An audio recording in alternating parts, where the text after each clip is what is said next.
Fantastic. Check, check, check, check. Check. Huff and Dobeck. Check, check. Fantastic. Wow, we both touched our tips at the same time. Ooh. Yeah, we're good.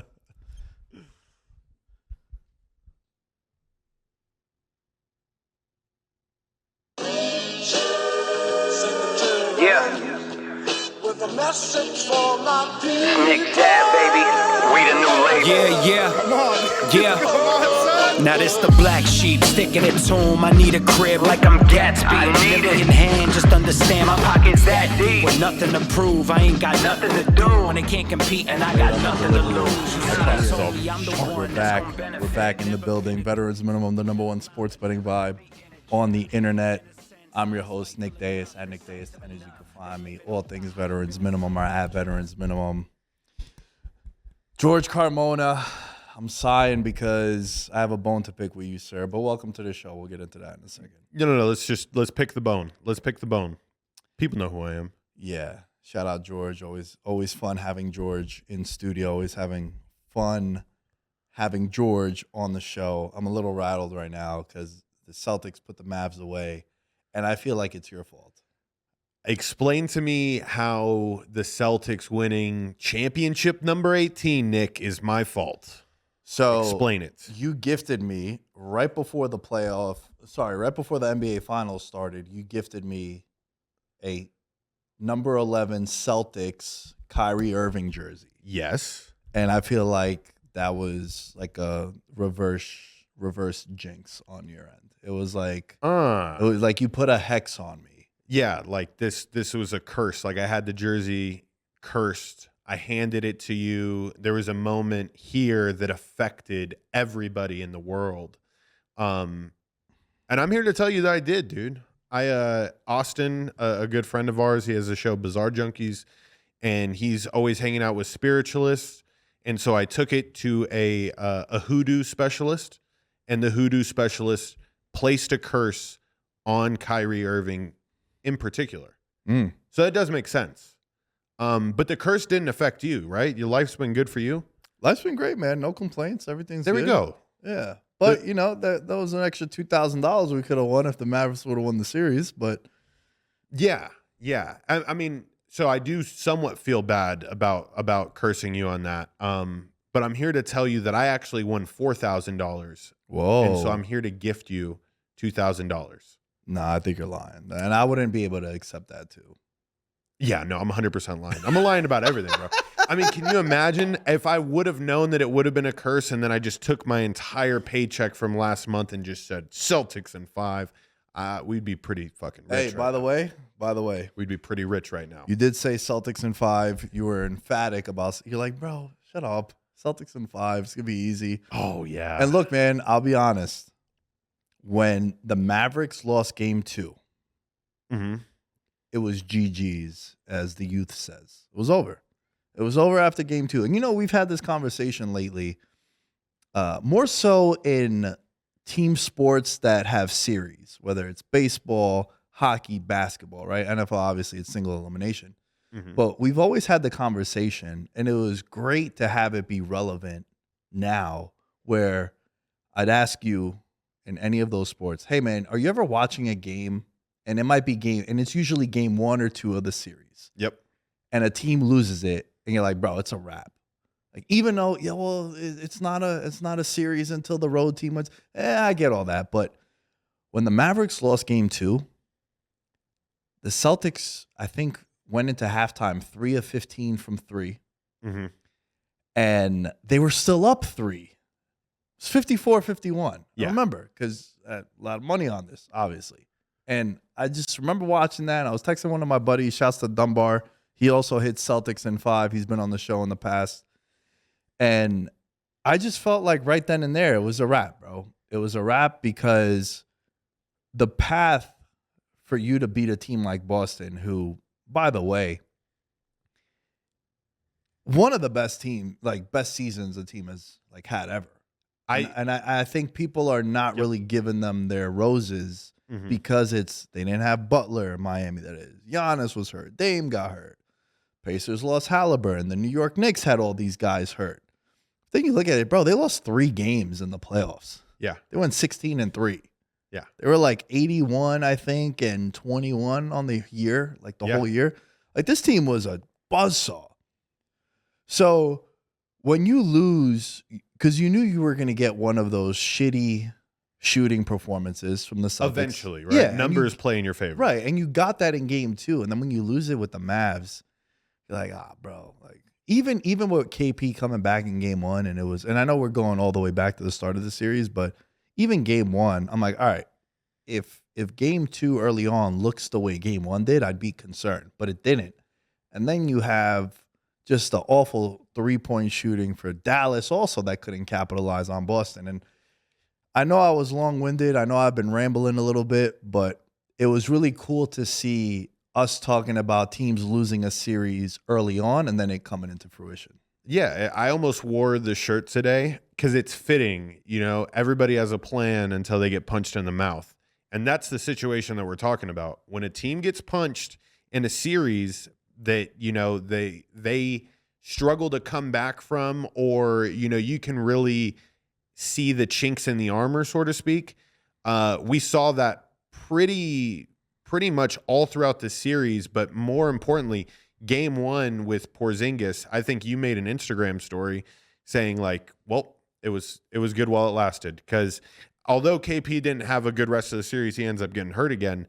You knew that, okay, the Mavericks have a glaring hole in their game plan, and honestly, you were giving them the flowers, dude. It'll be interesting to see over the summer how this Celtics team ranks up in the greatest teams that have ever played the game of basketball, because although they didn't have like a MVP front runner and a leader in the middle, it's almost more admirable that they made it to the spot that they were in because they all were good. You know, very rarely do you have a team that's loaded with 6 legitimate assets that can put up 2 to 3 threes a game. You know, the Mavericks would have killed to have that type of production from their bench. But it'll lead me to this next point that I can ask you, because I think it leads to why we knew the Mavericks couldn't come back. Do you think that in the regular season, Luka did too much and he wasn't preparing his role players to fulfill the role that they need to fulfill when it comes game 5, game 6, game 7 in a big time series? Because at a certain point in time, you know how they're going to defend you, Luka, and you have to trust other people. Do you think that played a role into why the Mavs couldn't get it done? You know, I don't think that was the issue, because there was a lot of takes coming into the year about how Luka doesn't make his teammates better, and I think they did a lot of good things to surround him with some better talent, and that's why I think you saw them take the leaps this year, right? Like Kyrie last year, when he gets there, they miss the playoffs, and then them not making the playoffs to get Lively. And then from there, you make the trade for P.J. Washington. You make the trade for Gafford. And then I think he elevates everyone around him because of the attention that he garners from the rest of the defense. What I think happened is not the regular season. I think he got a lot of shit for his defensive capabilities. And I'm a believer of, I think defense is effort. Yeah. Because I got to watch, as a Knicks fan, I got to watch Carmelo Anthony, right? Here's the thing. Melo goes Traffic out there. cone. Yeah.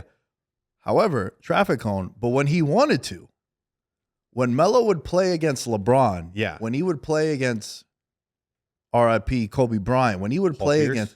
against, when he would play against the other alphas that people said were better than him, bro, he'd have some defensive stops. He'd like show up and play. But then when he would play like the Hornets, it's like, why is this guy cooking you? Right. What is happening here? Yep. So I think defense is effort.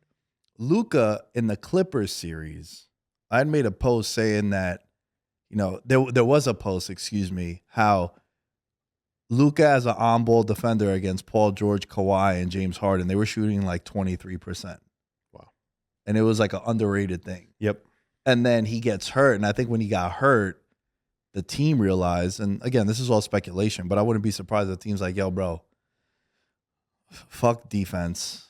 we need you to get 30. We need you and Kyrie to get the Nick number of 65 for us to win, which, by the way, what a fucking handicap that was, bro. 100%. That was spot on. It remained true throughout the rest of the, after you said that, it remained 100% because the games when true. they combined for 41 points, they lose. And then the games where they got 64, they ended up winning.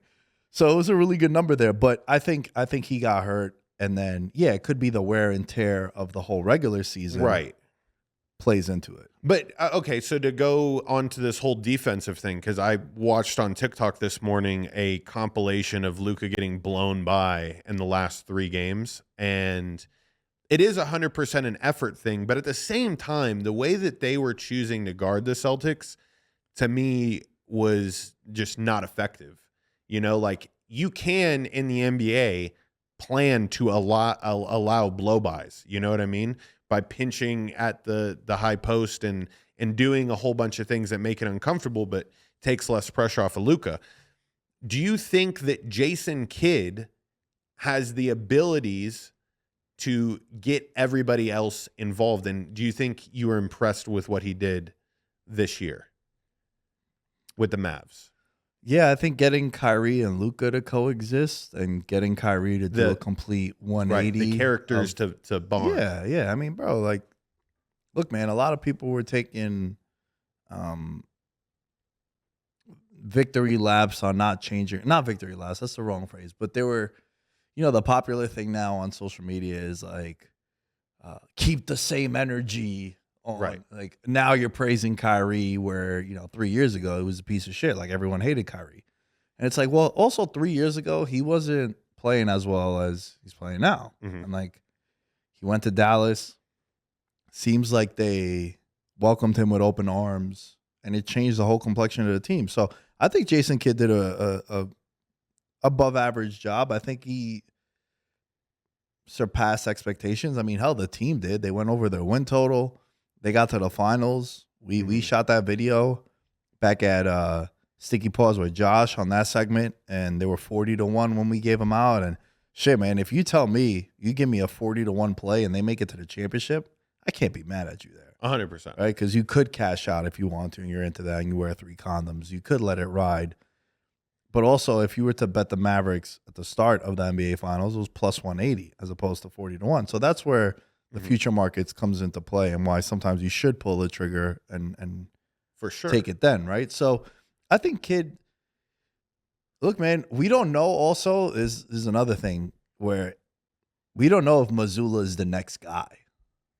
Like Joe Mazzulla might be the next, like, Steve Kerr, Popovich kind of. I was about to say Popovich, but I didn't want to like jump the gun. Well, but he just seems so dialed into ball. You know what I mean? Sure. And if you look at the team, like how could he get fired? Right? Like think about it. Like how would he wouldn't need to have like the crazy. He has to fuck one of the Boston Celtics. I was gonna assistants. say like Udoka. Like he needs to do some shit like Udoka to jeopardize the job himself. But I'm saying like this team's gonna win 50 games bare minimum. They're gonna continue to ascend. We were talking about it before we started recording, and it'll segue into what we're going to talk about now. I think Boston gets back there again. If you had to pick one of the two to get there next year, who would you pick? The Celtics, 100%. Upon looking at the roster and the contracts, they got everybody important coming back. You got, you know, a team that has been a consistent contestant in the Eastern Conference Finals, and I don't see anybody in the East aside from the Bucks, if they're healthy, that can necessarily compete with us talent-wise and give us fits. And I know that that's the one thing that would hold Boston back. You know, what about the New York Knicks? Do the New York Knicks make 1 to 2 more moves? You know, and have a team that is able to compete with Boston if they're all healthy. It obviously is. It's easy to say that you have to look at the health factor going into next year, but just overall, I mean, the Celtics, they're going to go down in history, this team, as one of the top 10 best NBA champions of all time. I think it was a very selfless team. I think they played their asses off on defense. No team has shot like they have from behind the 3-point Mark. So why not the Celtics? The Mavs, I mean, I'm sure we're going to go on a plethora of reasons why they won't make it. I'll start with the Mavs won't make it because of Denver. Like, I don't think that their team is built to beat a healthy Denver team. They gotta be pissed, bro. Oh, I think like the more I was 100%. thinking about it, because they match up well with the Celtics, and then you have the Jokic factor, and you have Jamal Murray, who, I think in a big spot, Jamal Murray has delivered for the most part in his career, and like the championship pedigree, right? I think that team got to be the angriest of all the teams watching the finals. mm-hmm. And to your point, something really interesting.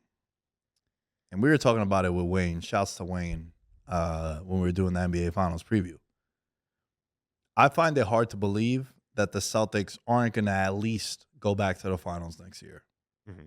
They're bringing back the same exact team. They've been good for so long, right? And now, if you are a Celtics fan, or if you are a Celtics believer, it's a good look that they do get a title, because the knock on them was that they didn't get a title yet. Conference finals, I think 5 of the 7 years that Tatum has been there. Yep. And like the floor for them is basically the Kansas City Chiefs of the NBA without the championships, and now they got one. Right. Right? Like no matter what with Mahomes, you're going to get the AFC title game. Bengals.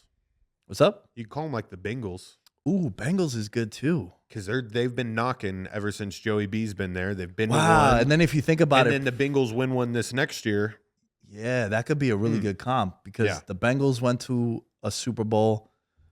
The Celtics went to the finals. They lost it. And then they've just been conference championship against the Chiefs. All right, that's a good one. I like that one. But to this point, right? Like, I think the clear answer is definitely Boston is more likely to get to the finals again.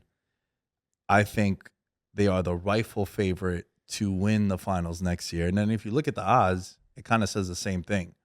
Celtics right now plus 300 to be the NBA champion next year. The next favorite is plus 750. It's the Denver Nuggets. The favorite after that at plus 850 is Minnesota. Plus 900 is the Dallas Mavericks. Plus 950 is Oklahoma City Thunder. Then you get Milwaukee at 11-1. And what that's telling me, Crazy bro, number. is what we literally spoke about on the pod, the NBA Finals preview, how if you're Dallas, you got to savor the moment and try to win now, because the West is stacked.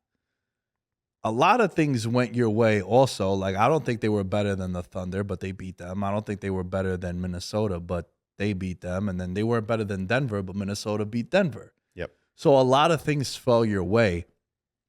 And it's depicted in the odds that Boston is a heavy favorite, like a $4 favorite above second place, because the East is so weak. Yeah. So they'll at least get to the conference finals, and then they'll probably be minus 300 in the conference finals. For as fun and adorable as the Knicks are and the Nova Knicks, and I'm a Knicks fan and I would love to be wrong, I just think that the depth on this team, the continuity, now they got a ring. And historically, bro, like if you're a good team, tend to win them multiple, right? Right.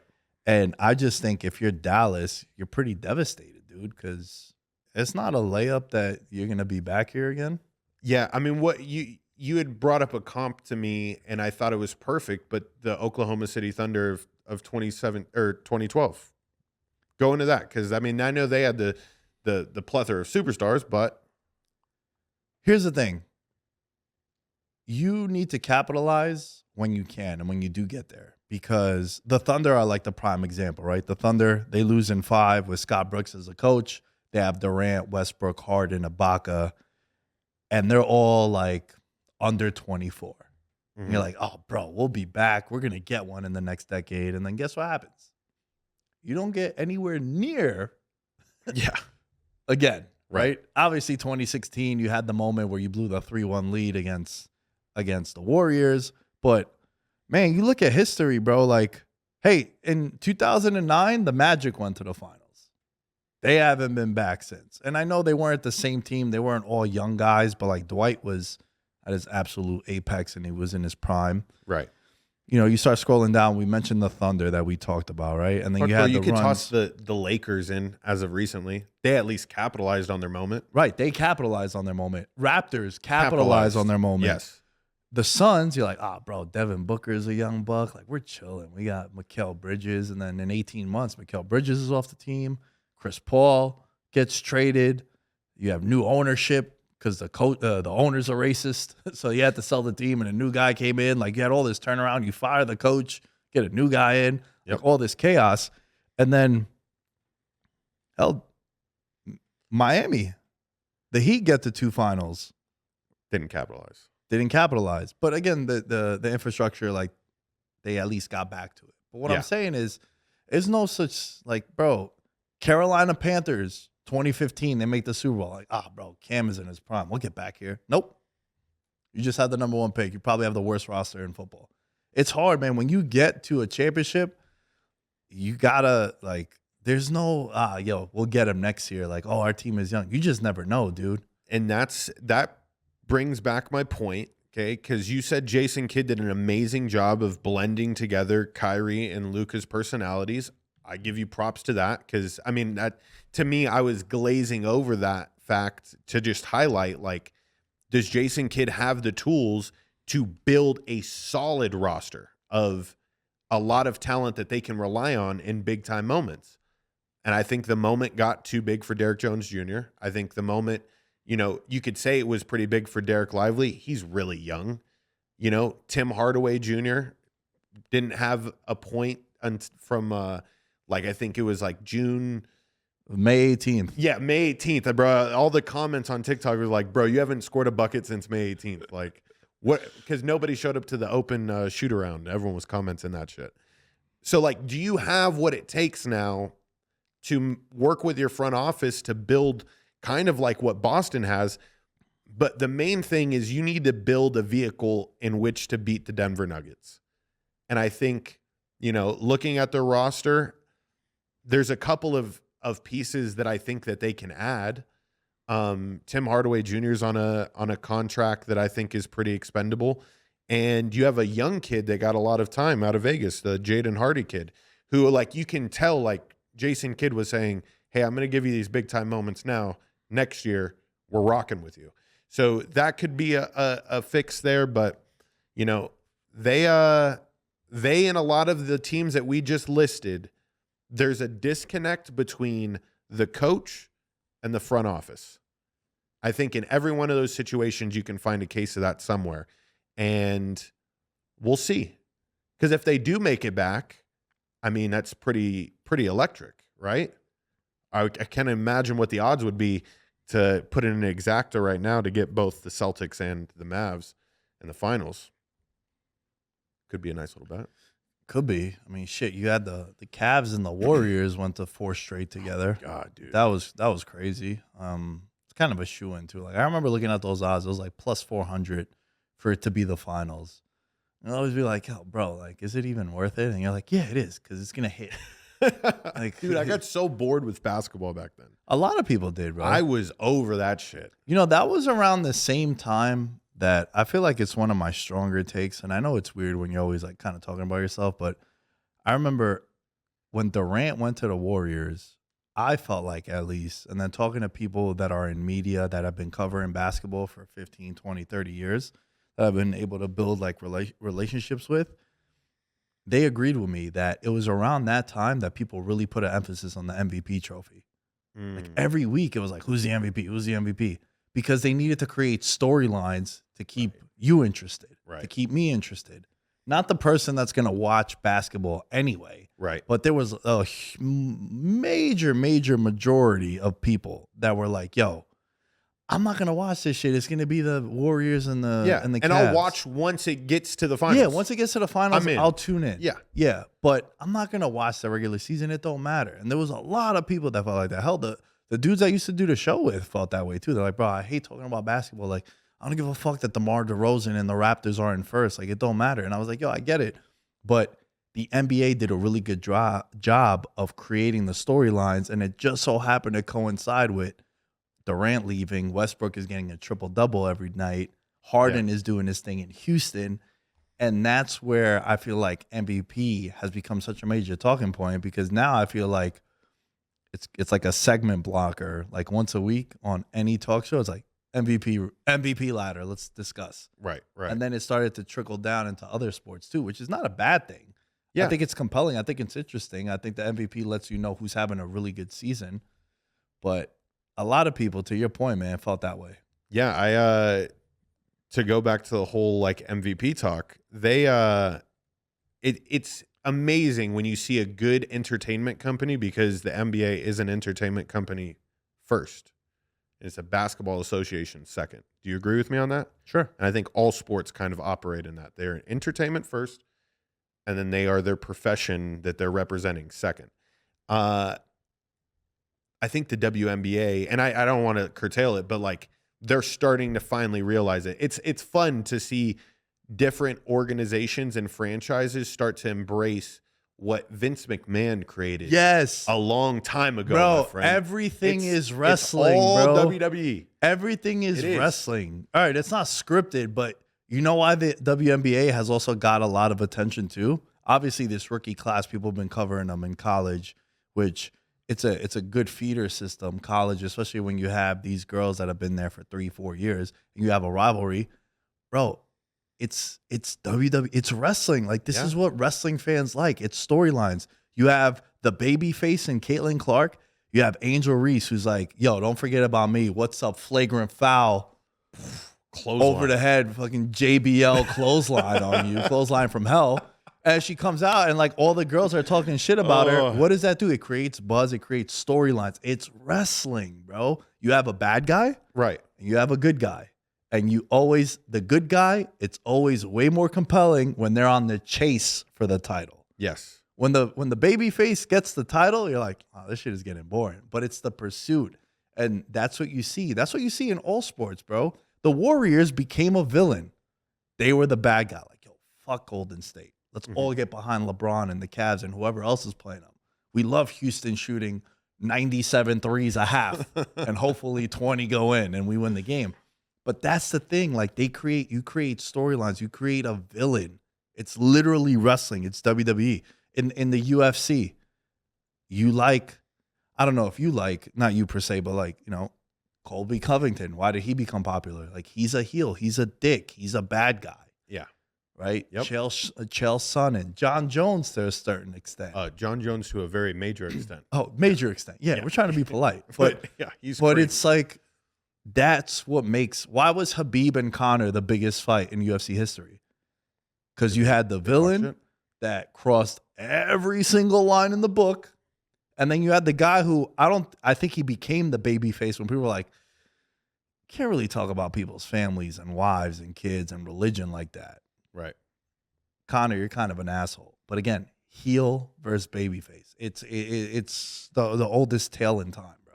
And it's something that you bettors need to pay attention to, because it's a smoke and mirrors. Yeah. But there's easy money to be made. You said 4-1 for the fucking Warriors and Cavs back in the day. It's a steady investment, dude. Absolutely. Absolutely. Last thing I want to ask. Mm-hmm. We kind of touched on it before, but let's do a quick little read for Rebet. Mm-hmm. Shout out to Rebet, sponsor of the show. Rebet is a free-to-play social sports book. Rebet Cash is redeemable for real money, or Rebet coins are free and fake currency until you get you get acclimated, I should say, with the app. This is George, why I don't like using big words. Sometimes it's a tongue twister for me. The Rebet button instantly duplicates another user's bet for yourself. Again, one reason why I like Rebet is what I've always said. I think the future of sports betting is an app like this, is a platform like this, peer-to-peer betting. You bet against one another. You tell each other's bets. You have access to what the bets are, right? Like, oftentimes what happens, dude, is I'll have people say, man, I didn't see that you bet that. And there's a lot of times where I'll post a bet that I hit that I didn't give it out. Right. Because, like, yo, sometimes I might be tailing, you know, I'm chasing, which is a cardinal sin in sports betting. I like to, what I've done a good job of this year in UFC is I'll put my bets before the card and I don't chase. Right. Because I don't want to, like, you know, if I have fights, if I have bets from the main event, cool. But if not, I'm not going to go chase it. But with Rebet, when you bet on the app, it's on there. So if I'm following George, if you're following me, you could see what I bet and you could tail it. Beginners can navigate to the settings and turn on easy to read lines mode, which is also fantastic. So for example, instead of spread -3, it's shown as winner by more than 3 points. Rebet is a free-to-play sweepstakes platform. States that it's available in. All the major big sports betting app states have it. The states they're not in, Michigan, Nevada, and of course, Idaho. Shout out to Idaho, man. My boy Colton. Colton's going to send us some Steak? some steaks. Bro. Yeah. Yeah. There We're we going to go. eat good. Colton? And he's been saying, like, yo, you guys got to come out and, like, fucking ride bison or some shit, whatever they do in Idaho. Yeah. I don't know about all that, Colton. You know, we appreciate you. Thanks for being a loyal listener to the show, but let's not get too crazy, right? So check out Rebet. Use the promo code VM. They will match up to $100 American dollars, and they will match the deposit on the deposit bonus if you use the code VM. Rebet app. Links are in the bios of the episode. Check them out. Check them out. Check them out. Okay. Rebet. NBA Finals odds 2025. We touched on it before, but just briefly, I'm gonna just give you the top. I'm gonna give you the top 10. I also want to mention that with the Celtics winning, since the start of the new millennium, only 3 times has a team not listed in the top 6 of NBA Finals odds have gone on to win the title. The Raptors of 2019, the 2011 Mavericks, and the 04 Pistons. Everyone else is a top 6 favorite. Pivot over to football briefly. We've had a run now of 10 of the last 11 Super Bowl winners have been a top 6 favorite. The only exception, top 5 favorite. The only exception were the Rams, who were the 6th favorite. Right. So this idea of Long shots happening. Orlando Magic at 70-1, probably unlikely. Right. The cream rises to the top. They tend to be the favorites that win this. So your top 10, Celtics 3-1, Nuggets plus 750, Timberwolves plus 900, Mavericks plus 900, Oklahoma City Thunder plus 950, Milwaukee Bucks 11-1, 76ers and Knicks at 15-1, Clippers at 28-1, as well as the Phoenix Suns and Miami Heat. And then Golden State, Lakers, and Cavs are at 35-1. Which one jumps out to you? Clippers. I think new arena. I think they got to figure out this whole Paul George situation and what they really want to do. But I think they were starting to gel towards the end of the year, and it shocked me when the Mavericks beat them. I, at the beginning of the playoffs, was pretty adamant on the Clippers were going to make a very deep run. And I still feel the same way. I feel like there's something to be said about, obviously, Kawhi Leonard's health. But at a certain point in time, like, I'm willing to make the investment on, like, bro, you've been somewhat resting for like the last 5 years. I know you got one more championship MVP level caliber season in you. I still believe that some athletes have that next year. So I would like to make the bet on the Clippers. I was strong on them, man. I was very disappointed to see the performance that they put up. But, you know, you got a lot of like what Jason Kidd had to deal with, a lot of those fucking superstars understanding how to mesh. Yeah. What about you? I don't understand the Clippers' love over the last couple of years. You just have a collection of talent that is amazing on paper. Yeah. Also, collectively, outside of one guy who's never available or never healthy, historically abysmal playoff outings. Yeah. They're shooting tour dates from the field. 4 of 17, 6 of 30. Like look at the Paul George and James Harden box scores. For every one, holy shit, they won the game because of them. There's like 7 where it's 7 of 25 from the field. Tour dates, you know, July 25th. Yep. And shout out to Kaz, real life Kaz. He's the one that coined this tour dates, and I'm like, yo, it's genius. It's so applicable to these two guys. So I don't get the Clippers stuff, especially with the uncertainty of Paul George. I will say, the one that I think is the most enticing is Milwaukee. Yeah. I mean, I hit on it earlier, but yeah. Milwaukee, man. They got the I think pieces. Giannis could have some. Y'all must have forgot. Oh, yeah. He's got that in him. Yeah, Dame. That Greek Dame. attitude. He had a lot of personal issues in his personal life. A public divorce. Going from a team that he gave a decade plus to now going to Milwaukee, and just the turnaround. And then, of course, these guys also got hurt. I think Milwaukee could be really interesting. Yeah. This was a team that was a preseason favorite, and now they kind of drop a little bit. And again, if everyone's healthy, they at least get to the conference finals.